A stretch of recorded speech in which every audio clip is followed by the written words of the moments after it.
नमस्कार, आप देख रहे हैं सिटी सेंटर शो। मुंबई से मैं हूं पूजा भारद्वाज। सबसे पहले बात करेंगे बॉलीवुड स्टार सैफ अली खान की। उन पर हुए जानलेवा हमले के 40 घंटे के बाद भी आरोपी पुलिस की पकड़ से बाहर है।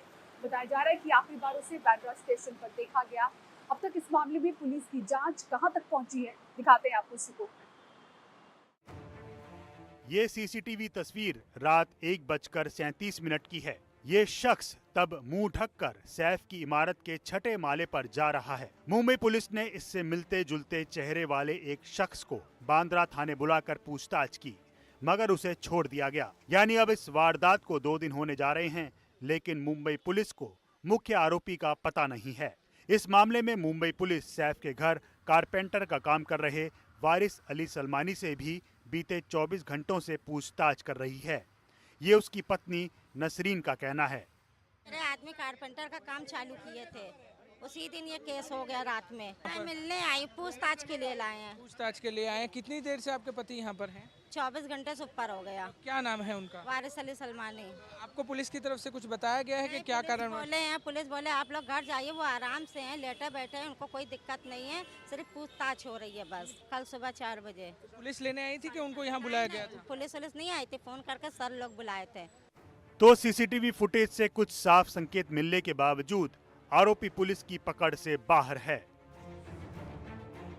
और अब अगली खबर कर्नाटक से, जहां 24 घंटे के अंदर दूसरी बार बैंक डकैती हुई। एक बैंक से 5 हथियारबंद बदमाश तकरीबन 12 करोड़ रुपए के सोने, गहने, कैश लेकर उड़ गए। इससे पहले कैश वैन के सुरक्षाकर्मी की हत्या कर 93 लाख रुपए की लूट हुई।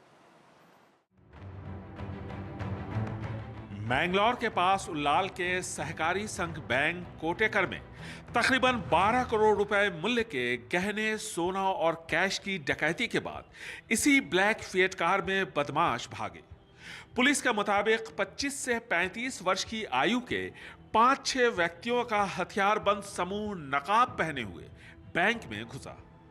वे हिंदी में बात कर रहे थे। बदमाशों ने कर्मचारियों को धमकाया और उन्हें तिजोरी खोलने के लिए मजबूर किया, जिसमें सोने के आभूषण और अन्य कीमती सामान थे। प्रारंभिक अनुमानों से पता चलता है कि चोरी की गई वस्तुओं का मूल्य लगभग 10 से 12 करोड़ रुपए है। मुख्यमंत्री सिद्धरामैया का मैंगलोर में कार्यक्रम था। इस वजह से पुलिसकर्मियों की मौजूदगी उल्लाल में कम थी, जिसका बदमाशों ने फायदा उठाया। वहीं गुरुवार को कर्नाटक के बिदर में कैश वैन डकैती कर सुरक्षा कर्मियों की हत्या के बाद फरार हुए बदमाशों का अब तक पता नहीं चल सका है। इन बदमाशों ने बिदर के बाद तेलंगाना के हैदराबाद में भी गोलीबारी की थी। असम के दीमा हसाओ में खदान त्रासदी में फंसे मजदूरों को तलाश करने का काम 2 हफ्तों से जारी है। इधर असम सरकार ने जिम्मेदार लोगों और अफसरों पर कार्रवाई करने के लिए न्यायिक जांच बिठाने का ऐलान किया है। उमरांग सो के कालामाटी में हुई खान त्रासदी की जांच के लिए सरकार एक एसआईटी बनाएगी, जिसकी अध्यक्षता गुवाहाटी हाई कोर्ट के पूर्व जज करेंगे। जांच में ये देखा जाएगा कि इस हादसे के लिए कौन सी संस्थाएं और कौन से लोग जिम्मेदार हैं। फिलहाल सरकार ने पीड़ित परिवारों के लिए मुआवजे का ऐलान किया है। कैबिनेट की बैठक में तय किया गया है कि 4 मृतकों के परिवारों को 10 लाख रुपए की अनुकंपा राशि दी जाएगी। जिन 5 लोगों का अभी पता नहीं चला है, अगर वो मिल जाते हैं तो उनके परिवारों को भी ये राशि मिलेगी। मुख्यमंत्री हेमंता बिस्वा शर्मा ने कहा कि दीमा हासाओ की खान में 11 करोड़ लीटर पानी जमा है, जिसे निकालने में मौजूदा रफ्तार से 60 दिन लगेंगे। इस बीच सरकार ने कई फैसले किए हैं। 220 रैट होल्स की पहचान की गई है। रैट होल माइनिंग पर पूरी पाबंदी लगाने के लिए नए एसओपी बनाए जाएंगे। एसआईटी मौजूदा रैट होल माइंस को बंद करने के लिए कदम उठाएगी, लेकिन विपक्ष अब भी सरकार के इरादों पर सवाल उठा रहा है। और आज दिल्ली के राष्ट्रपति भवन में कई खिलाड़ियों को सर्वोच्च खेल सम्मान मिला। डी गुकेश, मनु भाकर सहित 4 को खेल रत्न मिले, तो 32 खिलाड़ियों को अर्जुन अवार्ड मिला। इनमें 17 पैरा एथलीट हैं। सुश्री मनु भाकर। आखिरकार मनु भाकर को मेजर ध्यानचंद खेल रत्न सम्मान मिल ही गया, लेकिन खेल पुरस्कारों की सूची में उनका नाम आने से पहले अच्छा खासा विवाद हुआ। उन्होंने खुलकर इस विवाद पर एनडीटीवी से बात भी की। कहा अब उनकी नजर वर्ल्ड चैंपियनशिप पर है। आई एम श्योर उन्होंने बहुत सोच समझ कर ही ये प्रोसेस को बनाया होगा, जो सिलेक्शन प्रोसीजर है, और सिलेक्शन कमेटी भी जो है वो भी बहुत सोच समझ कर डिसीजंस लेती होंगी। मनु भाकर के अलावा chess world champion D Gukesh, hockey के हीरो हरमनप्रीत सिंह और हाई जंप पर प्रवीण कुमार को भी खेल रत्न मिला। अलग अलग खेलों से जुड़े 34 खिलाड़ियों को अर्जुन पुरस्कार मिला। नवदीप सिंह, सरबजीत सिंह के साथ मुरलीकांत पेटकर और सुच्चा सिंह भी इस सूची में शामिल रहे। पेटकर और सुच्चा सिंह को लाइफ टाइम अर्जुन अवार्ड मिला। 1968 से हैंडीकैप के लिए विजय मंच सबने बॉम्बे में चालू किया। अर्जुन अवार्ड बहुत दिन के बाद मिला, इसके लिए मुझे बहुत खुशी है। अभी जो अवार्ड ली है इतने लंबे से, मेरी खुशी की कोई हद नहीं रही जब मैंने ये न्यूज़ सुनी। भारत की नजर 2036 के ओलंपिक खेलों के आयोजन पर है, लेकिन पुरस्कारों पर होने वाले विवाद खेल के इकोसिस्टम पर असर डालते हैं। बॉलीवुड एक्ट्रेस कंगना रनौत की फिल्म इमरजेंसी आखिरकार रिलीज तो हो गई है, लेकिन विवादों ने उनका पीछा नहीं छोड़ा है। पंजाब में फिल्म को बैन करने की मांग के साथ ही प्रदर्शन हुए, फिल्म वहां नहीं चल सकी। 3 कट और 10 बदलावों के साथ कंगना रनौत की फिल्म इमरजेंसी दुनिया भर में रिलीज हो गई है, लेकिन पंजाब में फिल्म के विरोध के सुर तेज हो गए हैं। पंजाब में शिरोमणि गुरुद्वारा प्रबंधक कमेटी ने इस फिल्म को बैन करने के लिए सीएम भगवंत मान को चिट्ठी लिखी थी, जिसके बाद पंजाब में सिनेमाघरों में फिल्म नहीं दिखाई जा रही है। वहीं खबरों की माने तो पीवीआर समूह के 70 से 80 थिएटर्स पर ये फिल्म दिखाई जानी थी। विरोध के बाद इन थिएटर्स पर फिल्म लगी ही नहीं। अमृतसर, जालंधर, लुधियाना और मोहाली में सिनेमाघरों के बाहर सिख संगठन काले झंडे लेकर विरोध करते दिखे। शिरोमणि गुरुद्वारा प्रबंधक कमेटी ने फिल्म में ऐतिहासिक तथ्यों से छेड़छाड़ और सिख समुदाय की भावनाओं को ठेस पहुंचाने का आरोप लगाया है। जहां लगी वहां रोक भी दी गई। ਅਸੀਂ ਪਹਿਲੇ ਦਿਨ ਤੋਂ ਇਸ ਮੂਵੀ ਨੂੰ ਨਾਲ ਲੱਗਣ ਦੇ ਉੱਤੇ ਅਪੀਲ ਕੀਤੀ ਹੈ, ਉਸ ਦੇ ਬਾਵਜੂਦ ਇਸ ਥੀਏਟਰ ਨੇ ਇਹ ਮੂਵੀ ਬਾਏ ਕੀਤੀ ਹੈ।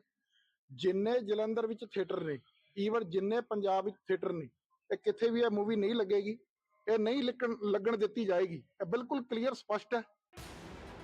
वहीं कंगना रनौत ने भी सोशल मीडिया एक्स पर अपनी प्रतिक्रिया दी। उन्होंने लिखा, ये कला और कलाकारों का पूर्ण उत्पीड़न है। पंजाब और कई शहरों से खबरें आ रही हैं कि ये लोग इमरजेंसी को प्रदर्शित नहीं होने दे रहे हैं। कंगना ने ये भी कहा कि मैं सभी धर्मों का बहुत सम्मान करती हूँ और चंडीगढ़ में पढ़ाई और बड़े होने के बाद मैंने सिख धर्म को करीब से देखा और उसका पालन किया है। ये पूरी तरह से झूठ है और मेरी छवि खराब करने और मेरी फिल्म इमरजेंसी को नुकसान पहुँचाने के लिए दुष्प्रचार किया जा रहा है। Geeta Joshi, NDTV India.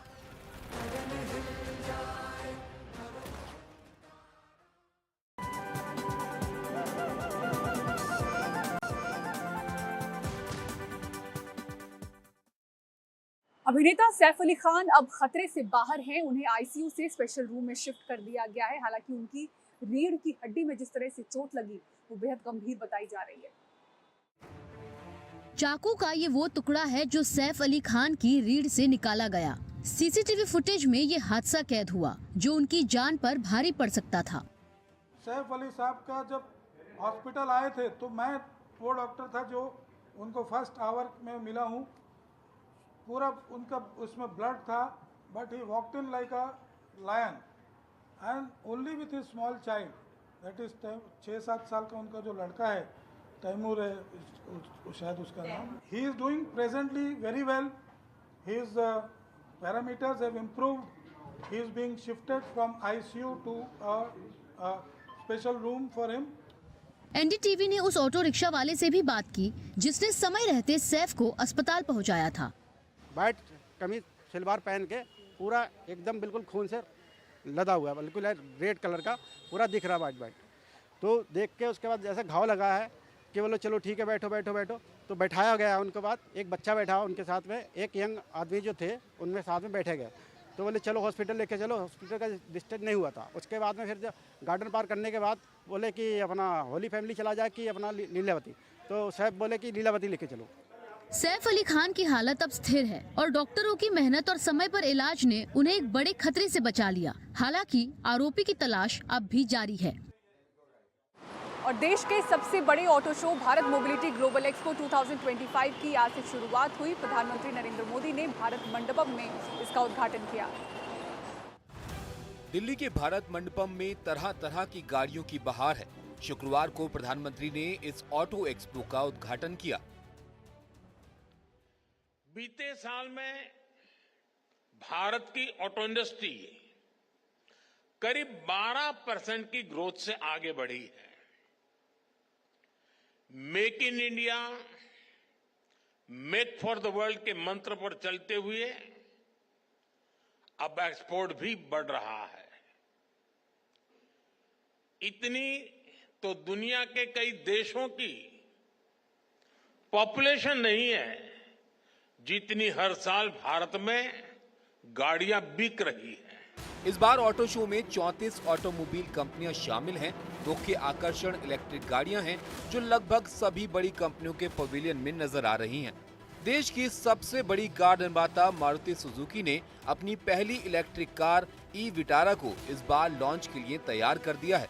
इसकी अगर हम बैटरी की बात करें तो ये कितना चल पाएगी, कितनी इसके अंदर बैटरी दी गई है, तो इसमें 2 बैटरी पैक ऑफर किए गए हैं, 49 किलोवाट आवर का और एक 61 किलोवाट आवर का, 61 किलोवाट आवर का, और ये एक चार्ज में 500 किलोमीटर तक की रेंज ये गाड़ी दे सकती है। कुछ महीनों में इसको लॉन्च किया जाएगा। लेकिन अगर सेफ्टी की बात करें, मारुति सुजुकी गाड़ियों में अक्सर लोग शिकायत करते हैं कि सेफ्टी के मामले में थोड़ा सा उनको जो है परेशानी रहती है। लेकिन इस गाड़ी के अंदर लेवल 2 एडास दिया गया है, पहली बात। दूसरा, इसके अंदर 7 एयरबैग स्टैंडर्ड दिए गए हैं, यानी सेफ्टी के लिहाज से भी ये काफ़ी अलग है बाकी मारुति सुजुकी की गाड़ियों से। अब कीमत की बात करें तो आने वाले कुछ महीनों में इसको लॉन्च किया जाएगा और ये बताया जा रहा है कि इसकी कीमत 15 से 25 लाख के बीच रह सकती है।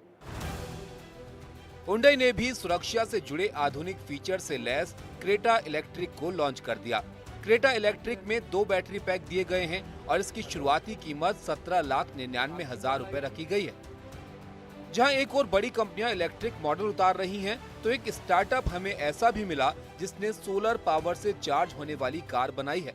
इसके अंदर इलेक्ट्रिक की अगर हम बात करें तो 3 बैटरी पैक के ऑप्शन बताए गए हैं कि इसमें होंगे जब इसको डिलीवर किया जाएगा, जिसमें से लोग चूज कर पाएंगे। 18 किलोवाट आवर का सबसे बड़ा बैटरी पैक होगा जो एक चार्ज में करीब 250 किलोमीटर तक इस गाड़ी को ले जा पाएगा। ये मैक्सिमम रेंज इनकी तरफ से बताई गई है और चार्ज भी जल्दी हो जाएगी। फास्ट चार्ज से करीब 1 घंटे के अंदर ही बता रहे हैं कि ज़्यादातर चार्ज ये हो जाएगी, 80% तक इसको चार्ज कर लिया जाएगा। कीमत क्या होगी इसकी अगर बात करें तो ये जो ईवा कार है, सोलर इलेक्ट्रिक कार, इसकी कीमत बताई जा रही है कि 4 से 6 लाख के बीच हो सकती है। इतना ही नहीं, इस बार आपको इलेक्ट्रिक स्पोर्ट्स कार भी देखने को मिलेगी। MG मोटर ने इंडिया की पहली electric roadster car MG Cyberster को भारतीय बाजार में उतार दिया है। इलेक्ट्रिक सीजर डोर्स वाली ये आकर्षक कार 0 से 100 किलोमीटर प्रति घंटे की रफ्तार सिर्फ 3.2 सेकंड में पकड़ सकती है। इसके लिए प्री बुकिंग शुरू कर दी गई है। और सिटी सेंटर शो में फिलहाल इतना ही। पूरी टीम को दीजिए इजाजत। खबरों के लिए देखते रहें NDTV इंडिया। नमस्कार।